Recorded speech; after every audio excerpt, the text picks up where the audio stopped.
Hey guys, welcome to the YouTube channel of Wings Quran.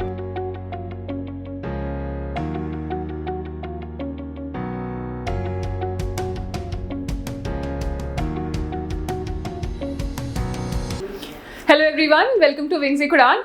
Welcome to another section of the syllabus of ancient India. So till the last lecture what we have done is that we had covered a little about the two basic religions that rose around 600 BC. These were Buddhism and Jainism.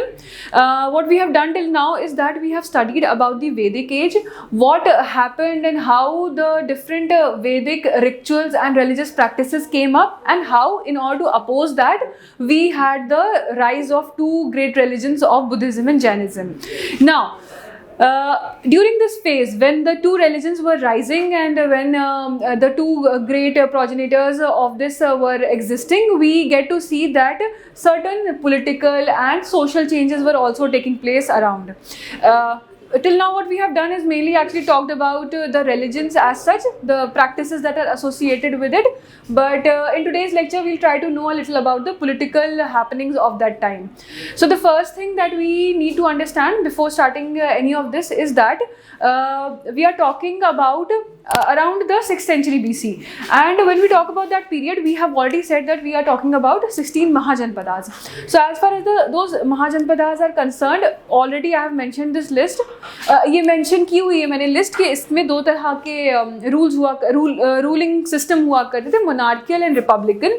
तो हमने नाम पहले भी देखा था इनका, जैसे कि हमने बात की थी मोनार्कियल सिस्टम में वी हैड अंगा, कोशाला, मगधा, वत्सा, काशी, गंधारा, मत्स्य, Shiv Sena. Then on the other side, in the republican form of governance, we have already talked about major places like Kapilavastu having that kind of a rule. फिर हमने बात की थी वज्जी की, कुरु पंचाला की. तो इन सब जगहों पे इस तरह के रूल एग्जिस्ट किया करते थे.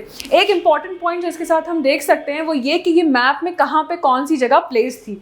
सो वो हम करते हैं. ये अंडरस्टैंडिंग इसलिए ज़रूरी है क्योंकि अब जो पूरी स्टोरी है, जैसे हमने स्टार्टिंग के, जिन्होंने स्टार्टिंग से देखा हुआ है, कवर कर रहे हैं सिलेबस, दे वुड नो कि हमने बार बार बात की थी कि जो एक्सपेंशन हुआ था एंशिएंट इंडिया के टाइम पे, पूरी हमारे इंडिया के अलग अलग एम्पायर्स या अलग अलग पीरियड्स में जो लोगों ने एक्सपैंड किया है, हम बार बार कहते हैं वेस्ट से ईस्ट की तरफ गए हैं. अब यहाँ पे जो स्टोरी है, जो आज हम बात कर रहे हैं 600 BC के बाद की जो बात होगी, 5th सेंचुरी 6th सेंचुरी में जो हमने चीज़ें देखी वो देखी उत्तर प्रदेश, बिहार, ये वाला जो रीजन है, this is the place that is in picture. और उसके अलावा वेस्ट में हम देखते हैं थोड़ा सा पंजाब वाला रीजन एंड देन गंधारा वाला रीजन. कैसे है वो मैंने मैप पे बना रखा है, मैं आपको दिखाती हूँ. देखिए, अब जहाँ तक इंडिया के मैप का सवाल है उसमें हम देखते हैं कि कुछ मेजर जगहें जिनकी हम बार बार बात होती है. देखिए, जैसे गंधारा है, गंधारा हम बोलते हैं नॉर्थ वेस्ट में है, तो नॉर्थ वेस्ट में है. फिर अवंती करके कई बार इसका नाम आएगा, अभी हम आगे पढ़ेंगे किंग वाइज जब हम देखेंगे हिस्ट्री. तो ये इस तरफ है, वेस्ट की तरफ में. फिर देखते हैं हम कुरु, पंचाला, मल्ला, वज्जी, अंगा, मगधा. मगधा तो सबसे ज़्यादा सिग्निफिकेंट रहेगा हमारे लिए पढ़ने के हिसाब से. कोसाला बहुत ज़्यादा इम्पॉर्टेंट है, वज्जी के साथ इनका काफ़ी इंटरेक्शन रहा था. तो ये एक तरह की चीज़ थी. इसमें हम एक चीज़ देखा करते थे कि हमारे पास एक टर्म आती है, टर्म नहीं है एक्चुअली, एक्रोनियम खुद से बनाया हुआ है याद रखने के लिए. क्या एक्रोनियम है? मॉक. मॉक टेस्ट जैसे होता है वो नहीं, मतलब वर्ड वैसे प्रोनाउंस करिए, स्पेलिंग दूसरी है. ये जो एम है ये मगधा है, फिर अंगा है हमारे पास में, वत्सा है, और उसके बाद फिर कोशाला है. और ये जो थे ये मेन वो जगहें थी जिनमें के हम देखते हैं कि जितने भी ये 16 महाजनपदा की हम बात करते हैं, इनके अंदर की इंपॉर्टेंट सिटीज़ की बात करते हैं, ये वो 4 जगहें थी जहाँ पे हमने देखा कि बहुत ही ज़्यादा अनरेस्ट रहा है. इन्हीं के बीच में सारा कॉम्पिटिशन था. इवेंचुअली हम देखते हैं कि मगधा जो है वो वैदिक एरा के बाद में सबसे ज़्यादा सिग्निफिकेंट एम्पायर वहाँ पर एस्टैब्लिश हो सकी. In terms of looking at all the Mahajanpads, we get to know that Magadha came out to be the best amongst all in terms of बाकियों को हरा करके etc etc. Okay. तो ये तो थोड़ा सा बेसिक सा था जो हमने पहले भी पढ़ा हुआ है, इसमें ये it was kind of a revision just to keep in mind so that we can move forward. अभी हमें दूसरी चीज़ क्या देखनी है कि एक वर्ड है जिसको कि हम बोलते थे महाजनपदा, ठीक है। अभी हम बोल रहे हैं 16 महाजनपदा, बुद्धिस्ट टेक्स्ट में अपने को पता चला, हमने बोला जैन टेक्स्ट में भी लिखा है, हमने बोला हिंदू टेक्स्ट में भी लिखा है। तो ये जो महाजनपदा वाली बात हमने की, इसमें हमने ये भी कहा था कि ये जो वर्ड है ये खुद में बना है, एक और वर्ड होता है जना, उससे।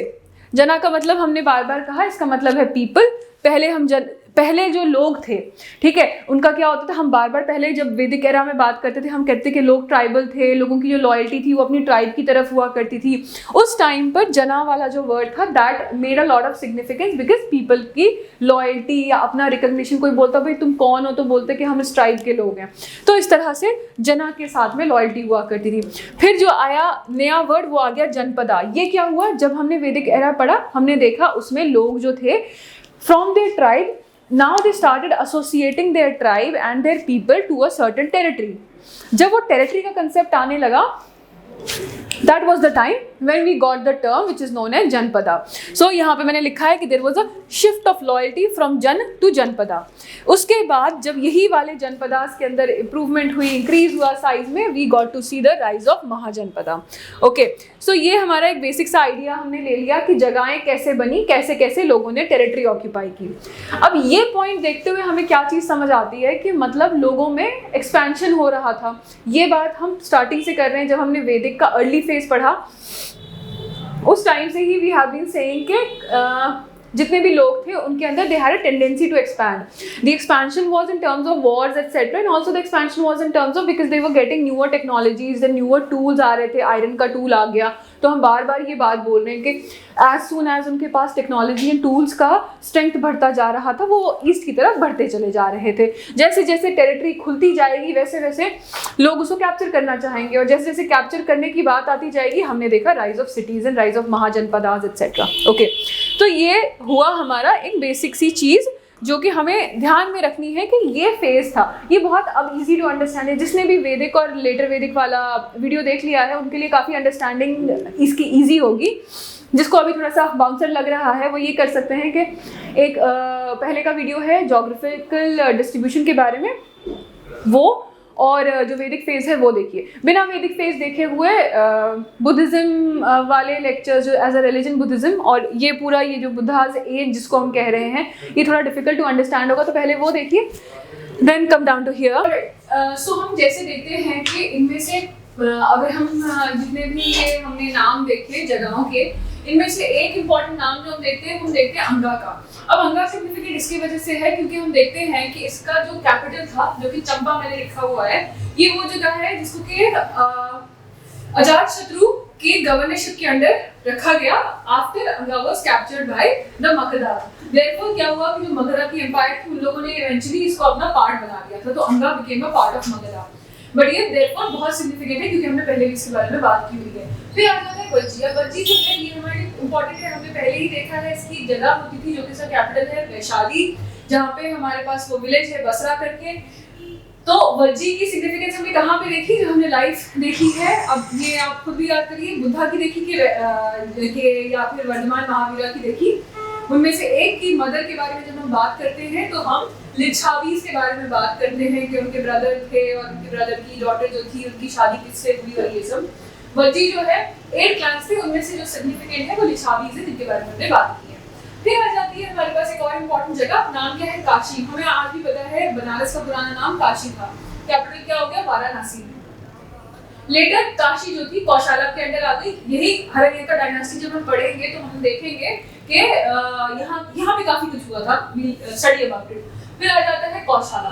कौशाला जो था ये पहले से एक बड़ी सी जगह हुआ करती थी, इसका कैपिटल श्रावस्ती था। इवेंचुअली कौशाला के अंदर हमने देखा काशी आ गई।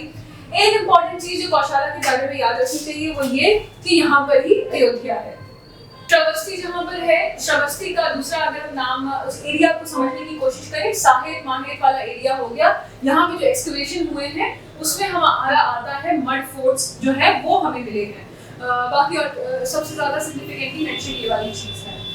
कौशाला के बारे में पढ़ते हुए जो इम्पोर्टेंट चीज हमें याद रखने वाली होती है, एक तो अयोध्या का नाम, ठीक है, उसके अलावा दूसरी चीज कपिलावस्तु। कपिलावस्तु के बारे में हमने जब हमने बुद्धिज्म एज अ रिलीजन पढ़ा तो हमने कपिलावस्तु के बारे में मेंशन किया था कि रिपब्लिकन हुआ करती थी।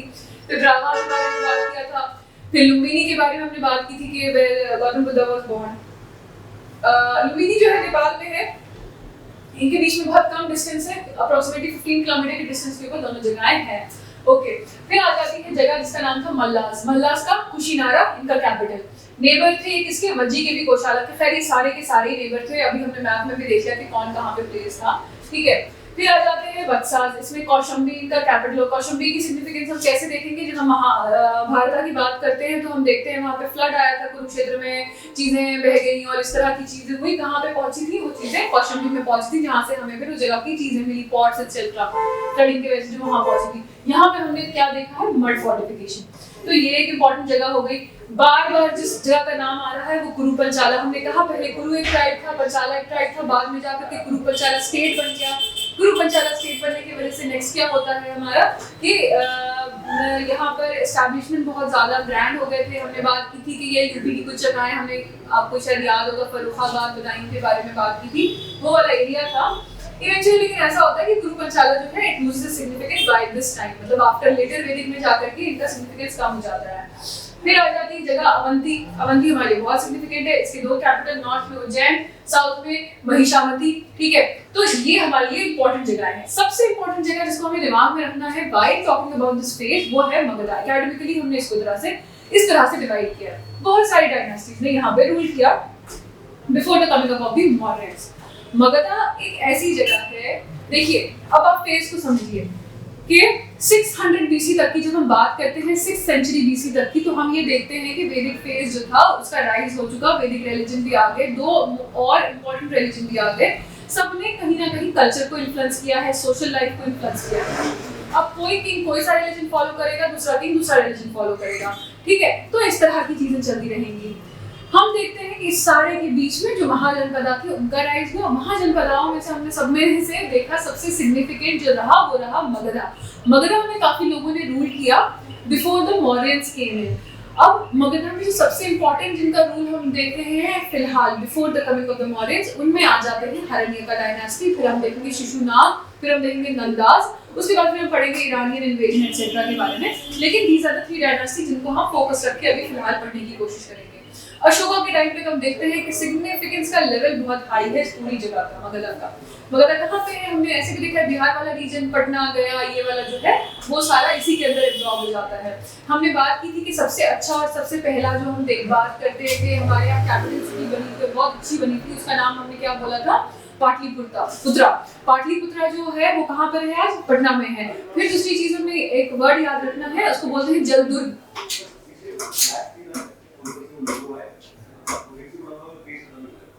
जलदुर्ग का क्या हो गया, ये नाम दिया गया था यहाँ पर जो फोर्ट बनाया गया उसका।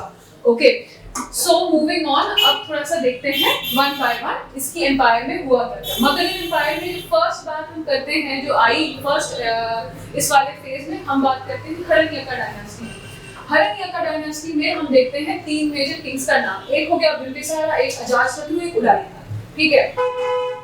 जो बिंबिसारा है, बिंबिसारा का हम बात करेंगे 544 से 492 बीसी। अब हमने पहले ही बात की हुई थी कि ये कौन सी बात, ये जो पूरा टाइम जिसके बारे में वी आर टॉकिंग अबाउट, ये सारा 600 बीसी के बाद का टाइम है। देयरफॉर 544 से हमने शुरुआत की है। ओके, अभी किसी को अगर याद होगा हमने क्या बोला था, 563, 540 दो इंपॉर्टेंट डेट्स थी हमारे पास में। देखिए बिल्कुल कोरिलेट हो रहा है, उसी टाइम की बात हो रही है, ठीक है। बर्थ हुआ था जब महावीर का और गौतम बुद्ध का। ओके, अब आ गया बिंबिसारा। बिंबिसारा जो थे इनको हम पहला रूलर मानते हैं, इन्होंने एस्टैब्लिश किया हरण्यका डायनास्टी। इनसे रिलेटेड अब मैं पॉइंट्स बताऊंगी, फिर मैं बताऊंगी अजातशत्रु, फिर मैं बताऊंगी उदयन।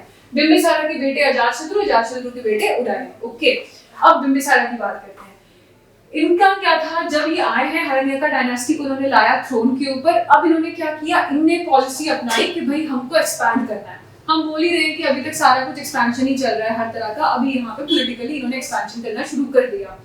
जब इन्होंने एक्सपेंशन किया तो ऑब्वियसली इनकी लड़ाइयाँ होंगी आसपास के लोगों के साथ में, लेकिन इन्होंने उसके साथ साथ में एक चीज शुरू की, ये हम देखेंगे मिडीवल टाइम पर भी सेम पॉलिसी फॉलो होती हुई देखेंगे। इन्होंने क्या किया, मल्टीपल मैरिजेस की, 3 मैरिजेस की, 3 जगह की जो प्रिंसेस थी उनके साथ शादी हुई, तो तीनों जगह के साथ में इनकी कॉर्डियल रिलेशनशिप हो गई, एक तरह का एक्सपेंशन हो गया। तो यही चीज़ हम मिडिवल टाइम में देखेंगे जब हम मुगल्स के बारे में पढ़ेंगे कि कहाँ पे कौन शादी कर लेता था, और फिर उसके बाद उनका वहाँ पे उतने वाले एरिया में वो अभी सन इन लॉ बन करके तो वो हो जाता था कि now they are all together. उस तरह की ये सब मतलब ये पॉलिटिक्स थी अगर देखा जाए इनकी, ठीक है। तो policy of conquest and policy of aggression इनका हम मानते हैं। अगर क्वेश्चन आएगा policy of conquest, policy of aggression किसके साथ एसोसिएटेड है, नाम दिए होंगे Bimbisara, Ajatashatru, Udayan, all of the above. तो आप किसका नाम लिखेंगे वो अभी आप ये तीनों के बारे में पढ़ने के बाद you will get it, okay. पहला बिंबिसारा, उसमें से डेफिनेटली तो बिंबिसारा का था ही था कि अग्रेशन भी कर रहा था और कॉन्क्वेस्ट भी कर रहा था, okay. Then the second thing जो हम इसके बारे में याद रखेंगे वो ये कि हमने पहले भी ये बोला अंगा के बारे में बात करते हुए, जिसका हमने क्या बोला, चंपा उसका कैपिटल था, उसको अक्वायर किया था किन लोगों ने, हरण्यका ने। किसके टाइम पे, बिंबिसारा फाउंडर के टाइम पर ही, ठीक है। तो अंगा को इन्होंने अक्वायर कर लिया था, वहां पे किसको छोड़ा, अजातशत्रु को, he was taking care of it. ये कौन था, इसका सन। अब फिर आ जाते हैं हम नेक्स्ट पॉइंट पे, जो मैंने पहले ही बोला कि इनकी 3 वाइफ थी, उसकी वजह से कौन कौन सा एरिया इनका ऐसा हो गया कि he got cordial with them, वो देखते हैं। पहली जो वाइफ थी, शी वाज अ कौशालन प्रिंसेस। कौशाला हमने देखा वहां की जो प्रिंसेस थी वो इनकी फर्स्ट वाइफ थी, ठीक है। तो जब इनके साथ इन्होंने शादी की है तो इनको डाउरी में मिला है काशी विलेज। ये हम देखेंगे जब ब्रिटिशर्स भी आते हैं हमारी कंट्री में, तो एक डाउरी में एक ऐसी सिटी मिली जो कि इवेंचुअली ब्रिटिशर्स के एंड तक, जब तक by the time they moved out of India, हमेशा उनको सर्व्ड रियली वेल। तो बॉम्बे वाज द सिटी जो कि डाउरी में मिली थी उनके किंग को, और फिर बहुत उनको they were able to expand themselves quite brilliantly in the western side, क्योंकि बॉम्बे जो था, बॉम्बे स्टेट मिला उनको। तो उससे क्या हुआ कि वो वाला एरिया था जहाँ पे कॉटन की भी बहुत ग्रोथ होती थी, बड़ी सारी चीजें वहाँ पे ग्रो होती है, क्योंकि गुजरात वाला एरिया भी वहाँ पर है, etcetera. Anyways deal with that, but उसके साथ याद रख सकते हैं कि इसको काशी जो है वो मिली थी डाउरी में कौशालन प्रिंस से शादी करने पर। दूसरी जो वाइफ थी वो लिच्छावी प्रिंस, हमने बोला चेलाना करके नाम था, वो थी इनकी। यहाँ पे हमें याद ये रखना है कि she was the mother of Ajatashatru, जो ये लिच्छावी प्रिंसेस थी, ओके। तो अजातशत्रु की यही वाइफ थी, यही मदर थी। और हम देखेंगे अभी ये क्यों स्पेसिफिकली मेंशन किया है यहाँ पे when we go to Ajatashatru, ठीक है। थर्ड जो थी वो पंजाब एरिया की। हमने बात की थी जब पहले हम बात कर रहे थे कि वैदिक एरा, अर्ली वैदिक में हमने नाम लिया था Matsya area, Madra area, Panchala area. Madra area हमने बोला था कौन सा था, पंजाब वाला। तो अब देखिए कि अलग अलग जगहों पे ही कुड एक्सपैंड हिमसेल्फ। कौशाला हमने देख लिया कहाँ पे था, हमने देख लिया था वैशाली कहाँ पे था, ठीक है। थोड़ा सा ये हल्का हल्का ईस्ट की तरफ की बात हो रही है, और देखिए ये पंजाब तो बिल्कुल ही वेस्ट में है, ओके। सो पूरे के पूरे नॉर्थ को अगर देखें, वेस्ट को देखें, ईस्ट को देखें, हर तरफ में थोड़ा बहुत इनका एक्सपेंशन वाला एरिया हो सकता था, because we had a relationship with all those areas, ठीक है। फिर उसके बाद हम देखते हैं कि इन्होंने ये किया था कि एक किंग थे, अवंती करके जो जगह की हमने बात की, वहाँ के जो किंग थे चंद्रप्रद्योता महासेना, उनके साथ में भी इनका स्टार्टिंग में लड़ाई हुई, लेकिन बाद में दे बिकेम फ्रेंड्स। इनफैक्ट जब इनको प्रद्योता महासेना को जॉन्डिस हुआ था तो दिस पर्सन इन्होंने अपने एक वो जो डॉक्टर होते उनको भेजा था, so as to take care of him also, Jivaka, ठीक है। देन इनके एक इम्पॉर्टेंट सा पॉइंट याद रखने वाला ये है कि जब ये रूल कर रहे थे तो उस टाइम पर गंधारा से एम्बेसी भी आई थी। दूसरी चीज हमारे पास आ जाती है कि इनके लिए एक नाम यूज किया गया है, that is known as Seniya, SENIYA। जो ये है ये क्या, ये बहुत सिग्निफिकेंट है इन द सेंस, देखिए जिसने वैदिक वाले लेक्चर्स देखे उन्होंने देखा हम बार बार क्या रिपीट कर रहे थे कि राष्ट्र बन गया, भाई बहुत एक्सपेंशन हो गया लेटर वैदिक तक, लेकिन अभी भी इनके पास स्टैंडिंग आर्मी नहीं थी। हमने क्या कहा था कि किंग जो था वो जाता था मसमरी लेकर के आता था, और फिर उसको किंग को जो था वो उसकी जो बड़ी सारी ट्राइब्स होती थी वो सारी ट्राइब्स आकर के उसको हेल्प करती थी लड़ाई करने में। हमने बड़े सारे नाम लिए थे, ग्राम जिससे हमने बोला कि संग्राम बना, ठीक है। तो ग्राम आकर के हेल्प करते थे, 4 नाम लिए थे, चारों के चारों याद रखिए, रज्जे एक्सेट्रा, ठीक है। तो ये जो था स्टैंडिंग आर्मी का सिस्टम नहीं था। शुरू कहाँ से हुआ, हरण्यका डायनेस्टी के टाइम पर हम देखते हैं कि they now had a standing army also. इसमें एक और सिग्निफिकेंट चीज ये आएगी कि जो इन लोगों की थी आर्मी, ये इतनी एक्सपैंड हो गई कि मतलब it was considered to be one of the largest armies of ancient India, not just ancient India but world में जो एंशिएंट सिविलाइजेशंस रही हैं उनमें से मेजर सबसे बड़ी जो ये रही हैं एम्पायर्स, उनमें से वन ऑफ द लार्जेस्ट इनकी थी। इसमें कैवलरी भी होती थी, फुटमैन होते थे, elephants were a very significant thing, but उसमें बाद में आए, इनके टाइम पे एलिफेंट्स मेंशन नहीं है, बाद की बात होगी, वो मैं दिखाऊंगी आपको। ठीक है, अब ये हो गया हमारा पहला। इसके बाद अब इनका जो सन है हमने बोला वो कौन है, हमने कहा अजातशत्रु। ठीक है, बिंबिसारा 492 मैंने लिखा है, इनको यहाँ पे क्या हुआ था, he was murdered by whom, Ajatashatru. अब अजातशत्रु जो थे एकदम ही याद कर सकता है इंसान कि वो तो पॉलिसी ऑफ कॉन्क्वेस्ट में एग्रेशन दिखाए रहे थे, ये एक्सट्रीम अग्रेशन दिखाए थे, उन्होंने तो अपने फादर मतलब ना ही इवन किल्ड हिज फादर। ठीक है, तो याद रख सकते हैं आसानी के साथ कि पॉलिसी ऑफ अग्रेशन काफी हाई थी। ठीक है, this is to remember associated, मतलब लाइक जस्ट टू रिमेंबर, उसके लिए बोल रही हूँ। ओके, तो ही किल्ड हिज फादर 492 में, ही केम एट 460 बीसी तक इनका रूल था। ठीक है, अब यहाँ पे बात हो जाती है कि इन्होंने, इनका क्या था, इन्होंने 2 वॉर्स लड़ी और एक और वॉर की प्लानिंग की, बट देन उससे पहले ही he was not able to fight the third one। तो जो इनका क्या था कि अब इनका बहुत ज्यादा ये एक्सपेंशन करना चाहते थे। ठीक है, हमने कहा इनकी मदर कौन थी, ये लिच्छावी प्रिंसेस, जो कि कहाँ, जो लिच्छावी हमने क्या बोला था, कहाँ के थे ये, वज्जी में ही जगह थी, वैशाली। इन्होंने क्या किया, वैशाली जो है उसके साथ लड़ाई की थी और 16 इयर्स में जाकर उसको डिस्ट्रॉय किया था, कैप्चर किया था। उससे पहले लेकिन असल में देखिए, हमने बोला मगधा जो था, मगधा सबसे इम्पोर्टेंट जगह थी, बार बार हम बोलते हैं। अब मगधा इम्पोर्टेंट कैसे बना, सबसे how was it able to defeat everybody else and make itself the most significant, उसके लिए उसने बहुत सारे ऑब्वियसली जंगी लड़ी होगी, बाकियों को डिस्ट्रॉय किया होगा। इसी टाइम पर एक इम्पोर्टेंट चीज क्या थी, जब राइज हो रहा था हरेंद्र का, था कौशाला। हम बोल ही रहे हैं कि कौशाला बहुत ज्यादा स्ट्रॉन्ग थी, तभी उसने कौशाला वाली प्रिंसेस के साथ शादी भी की थी बिंबिसारा ने। ठीक है, तो इसने क्या किया, कौशाला गए, कौशाला के किंग को हराया, उनका नाम क्या था, प्रसन्नजीत। अभी देखिए ये इनकी स्टेप मदर थी, लेकिन फिर भी ओके, कौशाला के किंग को हराया। किंग को हराने के बाद जो किंग था, he had to purchase his peace from him. The only place that was left with that king was Kashi. बाकी कौशाला आ गया इनके साथ में। दूसरी चीज ये हुई कि अपनी डॉटर की शादी करानी पड़ी अजातशत्रु के साथ। इसी के साथ में इन्होंने ये कहा, इन्होंने बोला जो वैशाली है उसको अक्यूज किया कि भाई तुम वज्जी, पूरा जो वज्जी था उनको अक्यूज किया कि you are an ally of Kaushala, तुमने इनकी हेल्प की है, तो उसके बेसिस के ऊपर उनके ऊपर अटैक किया। ओके, जबकि मटर्नल फैमिली की का रीजन था वो। जब when he attacked there 16 years तक वो सब कुछ चलता रहा, और उसके बाद only he could get some victory there। अब इनका जो ये फाइटिंग था, फाइटिंग का ये था सिस्टम के, he used a few things जिसके बेसिस के ऊपर कौशाला को कैप्चर करना आसान हुआ। पहली चीज तो उन्होंने क्या किया, डिवाइड एंड रूल किया। 2 इनके मिनिस्टर्स थे, उन्होंने लोगों के बीच में ऐसे फूट पड़वा दी, और उसके बाद ऑब्वियसली पावर पहले ही कम हो जाता है। दूसरी इंपॉर्टेंट चीज जो याद रखनी है वो ये कि तो इन्हें स्टोन थ्रोइंग कैटapult, ये हमने देखा ही है, क्या होता है कि ऐसे लंबा सा वो पीछे इस तरह का बना हुआ होगा,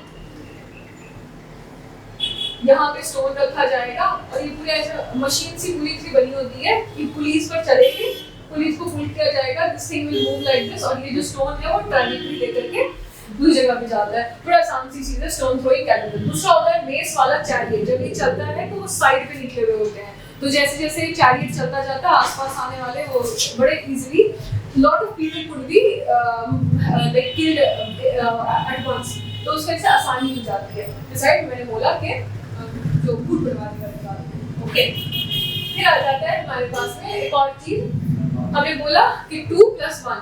ठीक है, 2 तो वॉर हुई सीधी, एक जिनके बारे में बात ही करते रहे, मैंने नहीं हो पाया। असल में क्या था, अवंती जो था हमने बोला कि बहुत ही इंपॉर्टेंट था मगधा के टाइम पर। अब अवंती जो था, मॉक जो हमने बोला, ठीक है, अवंती जो है इसके, इन लोगों ने they acted as one of the major opponents of this group. ठीक है, उसके लिए इन्होंने क्या किया, दे अटैक मगधा। लेकिन अब now these people want to protect Magadha, तो इन्होंने बोला कि हम उसकी फोर्टिफिकेशन करेंगे, तो फोर्टिफिकेशन करने की कोशिश की। ठीक है, अवंती जो था इसको इम्पोर्टेंट और बहुत ही ज्यादा सिग्निफिकेंस इस वजह से मिल रही थी कि उससे पहले ये लोग वत्सा को हरा चुके थे।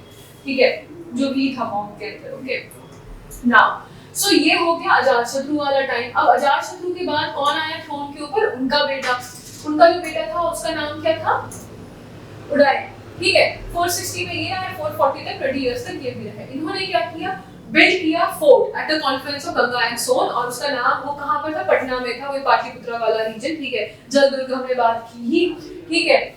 अब जो पटना है ये या पाटलिपुत्रा की बात करें, बहुत सिग्निफिकेंट रहा मगधा के लिए, इस वजह से क्योंकि देखिए वहां से गंगा बहती है, गंगा के ट्रिब्यूटरीज और ये वाला सारा, हमने सोन के बारे में बात की है। जब आप ज्योग्राफी पढ़ेंगे उसमें तो ऑब्वियसली साइड बाय साइड आपको और भी पता चलता रहेगा कि गंगा कितना सिग्निफिकेंटली कवर्ड है वाटर बॉडीज से, नियर है वाटर बॉडीज के ज्यादा, ठीक है। तो ये जो पूरा एरिया था, अभी सिर्फ बिहार की बात नहीं हो रही है, थोड़ा वो पूरे रीजन की बात हो रही है, अभी ऑक्यूपाई किए जा रहे हैं। तो हम देखते हैं कि अच्छा खासा जो वो ईस्ट की तरफ, नॉर्थ के नीचे, माउंटेन्स के नीचे वाला एरिया इनके पास आ गया। It was a good strategic location. पानी है तो हमने पहले भी बात की थी रिवर्स के बारे में, जब ज्योग्राफिकल सेटिंग पढ़ी, कि बहुत आसान होता है मूवमेंट ट्रूप्स का और बाकी ट्रेड एंड कॉमर्स बढ़ाना बहुत आसान होता है अगर वाटर होती है, बिकॉज नेविगेशन प्रोवाइड करती है। सो ठीक है, पाटलिपुत्रा वाली बात आ गई, इन्होंने राजगीर से पाटलिपुत्रा ले गए। उन दोनों के टाइम पर राजगीर कैपिटल था, अभी क्या हो गया, पाटलिपुत्रा। इन्हीं को जब उदयन थे, इसके बाद फिर और आगे आगे चलता जाएगा, हम देखेंगे कि नागदेशा करके आए, उनको इनएफिशिएंट माना गया इनके एम्पायर के, तो उनकी जगह पर जो नए लोग आए वो आए शिशुनाग, ओके।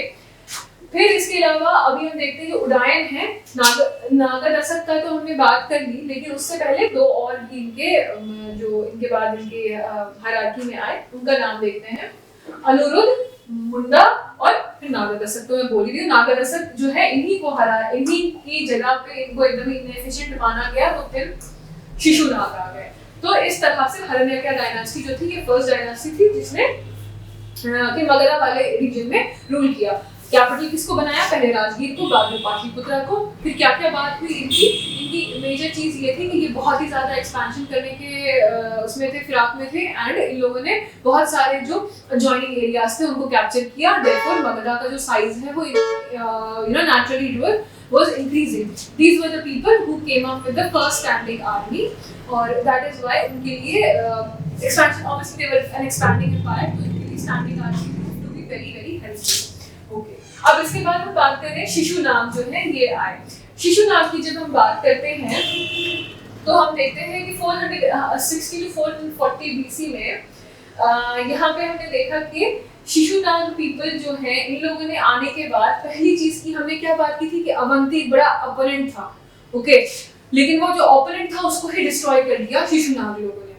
अवंती के बारे में अभी ऊपर हमने जो अजातशत्रु के बारे में पढ़ा तो देखा, ठीक है। तो अवंती जो था इसको डिस्ट्रॉय कर दिया गया। उसके साथ साथ में एक इम्पोर्टेंट चीज क्या हुई, इसका like kind of after effect क्या हुआ कि जो एक एज ओल्ड राइवलरी एग्जिस्ट कर रही थी जिसकी वजह से डिस्टर्बेंस उस टाइम पर एग्जिस्ट कर रहा था, वही एंड हो गया। Obviously that will allow for other development. जब पीस कहीं पर भी एस्टैब्लिश हो जाता है तो बाकी चीजों के ऊपर कंसंट्रेट कर सकते हैं, ठीक है। कैपिटल क्या है, वैशाली, ठीक है। उसके बाद फिर हम देखते हैं कि शिशुनाग का जब हम बात करते हैं उसी टाइम हम बात करते हैं काल अशोक की। काल अशोक जो जाते हैं 383 BC में हमने क्या देखा था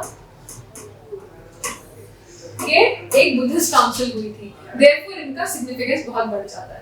शिशुनागास के बाद हम देखते हैं नंदा डायनास्टी, ठीक है।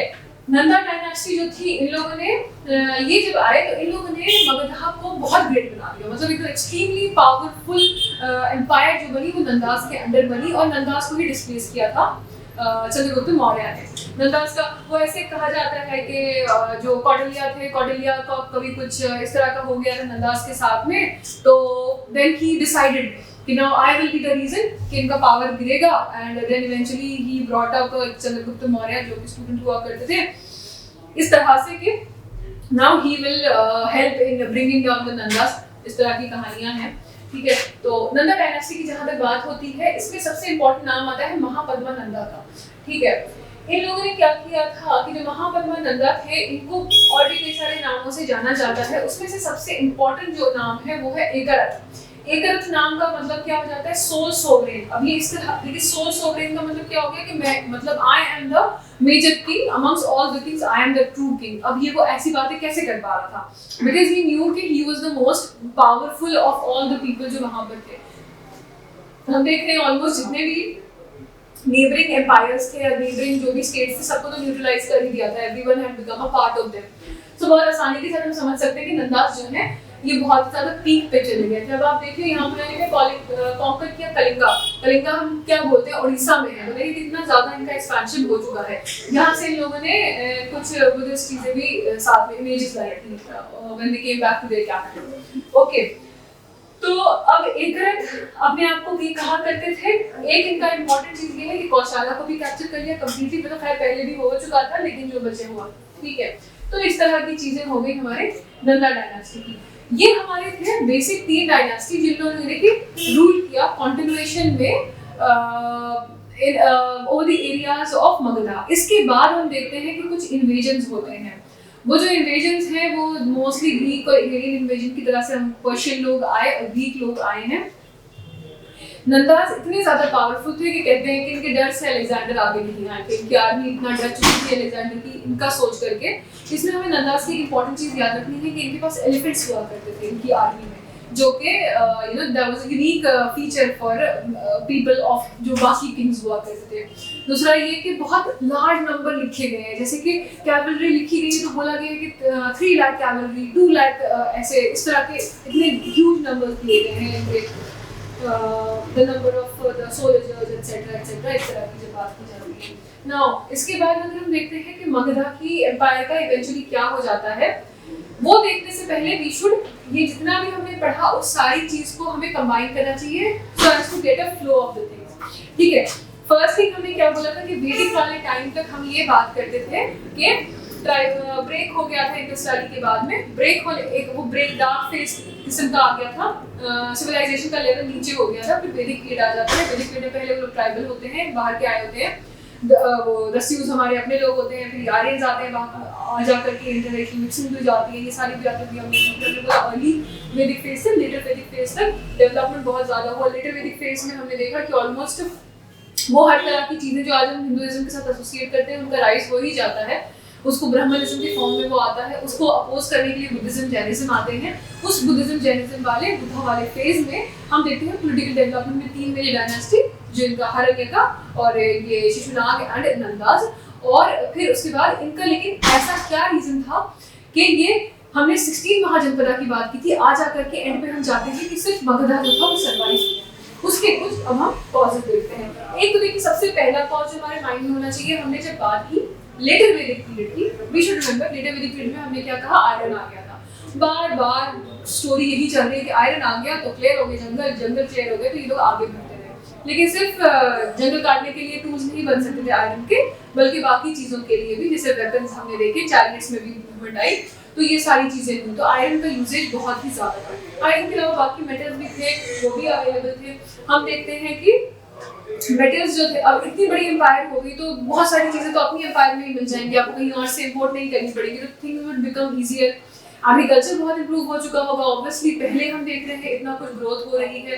फिर हम ये भी कह रहे हैं कि जो पाटलिपुत्रा, राजगीर, ये सारा ये वाला एरिया, ये कौन सा एरिया है जहाँ पे हम बार बार कह रहे हैं वाटर बॉडीज हैं, रिवर्स हैं एक्सेट्रा हैं। इसकी वजह से क्या होता है, सॉइल जो है वो बहुत रिच हो जाती है। जब सॉइल कहीं पर रिच हो गई तो फिर हम देखते हैं कि ऑब्वियसली वहाँ पे एग्रीकल्चर नेचुरली बहुत ज़्यादा होगा। तो थोड़े से पॉइंट्स हम स्पेसिफिकली देखना शुरू करते हैं। पहली बात तो हमने देखा कि ये लोग स्ट्रॉन्ग थे, अग्रेसिव थे, एक्सपेंशनिस्ट थे। इनका थॉट प्रोसेस यही था कि हमको एक्सपैंड करना है, अपने आप को फैलाना है, तो ऑब्वियसली वो चीज़ हो रही थी। दूसरी चीज़ हमने देखी कि ये हर तरह के तरीके इस्तेमाल कर रहे थे, fair means and foul means, सब कुछ यूज हो रहा था कि किसी तरह से एम्पायर का साइज बढ़ाना है। तभी जैसे मैंने अभी आपको कौटिल्य की वो कहानी सुनाई कि फेयर मीन्स फाउल मीन्स, कुछ फाउल हुआ और देयरफॉर उनके दिमाग में वो चीज़ बैठी कि लोग गलत करते हैं। नंदास के बारे में बहुत सारी जगहों पे इस तरह की चीज़ लिखी हुई है कि इनफैक्ट कई सारे जो हिस्ट्री पे बेस्ड नॉवेल्स हैं, पूरा exaggeration is always there, but कहीं ना कहीं जो पिक करते हैं तो बहुत सारी आप नॉवेल्स में देखेंगे कि इस तरह की बातें लिखी गई हैं कि नंदास ने ऐसा किया और वैसा किया और किस तरह से टॉर्चर किया आम लोगों को। एनीवेज फिर उसके बाद हम देखते हैं यहाँ पर कॉज में एक एडवांटेजेस जोग्राफिकल लोकेशन, ये मैं आपको पहले समझा दिया, रिवर है और ये एक्सेट्रा। रिच आयरन ओर हमने बोला कि मेटल के ओर्स थे इनके अराउंड, स्ट्रेटेजिक लोकेशन सेंटर में पड़ रहा था जितने भी वहाँ पे उस टाइम पे इंपॉर्टेंट स्टेट्स के बीच में आ गई ये जगह, तो ऑब्वियसली ये स्ट्रेटेजिकली इंपॉर्टेंट होगी। जलदुर्ग, पाटलिपुत्रा हमने बोला, गंगा, सोन, पूर्णपुर, पुन पुन करके ये 3 तरह की रिवर्स के नाम लिखे गए हैं। और हम ये तो वही कंटिन्यूस पॉइंट है कि जहाँ पर भी वाटर बॉडी होगी वहाँ पे इजी टू मूवमेंट इजी होगा। ट्रेड एंड कॉमर्स का भी, सोल्जर्स का भी, एक्सपेंशनिस्ट लोग थे, इनका मूवमेंट इजी हुआ, ठीक है। इंक्रीज एग्रीकल्चर एक्सप्लेन किया हुआ मैंने आपको। अब ये टाउन्स थे, टाउन्स जो थे उनकी डेवलपमेंट हुई। यहाँ पे एक पॉइंट आ जाता है कि बोला गया है, कहीं कहीं के में लिखा है कि 7 फ्लोर्स बने होंगे, इतने बड़ी बड़ी बिल्डिंग्स थी। वैसा कुछ मिला नहीं है उसमें, फिर वही याद आई या तो वुड के होंगे या मड के होंगे, लेकिन वो गड्ढे जो छोड़े हैं वो कहीं कहीं पे दिखे हैं, तो वो वाली चीज़ है।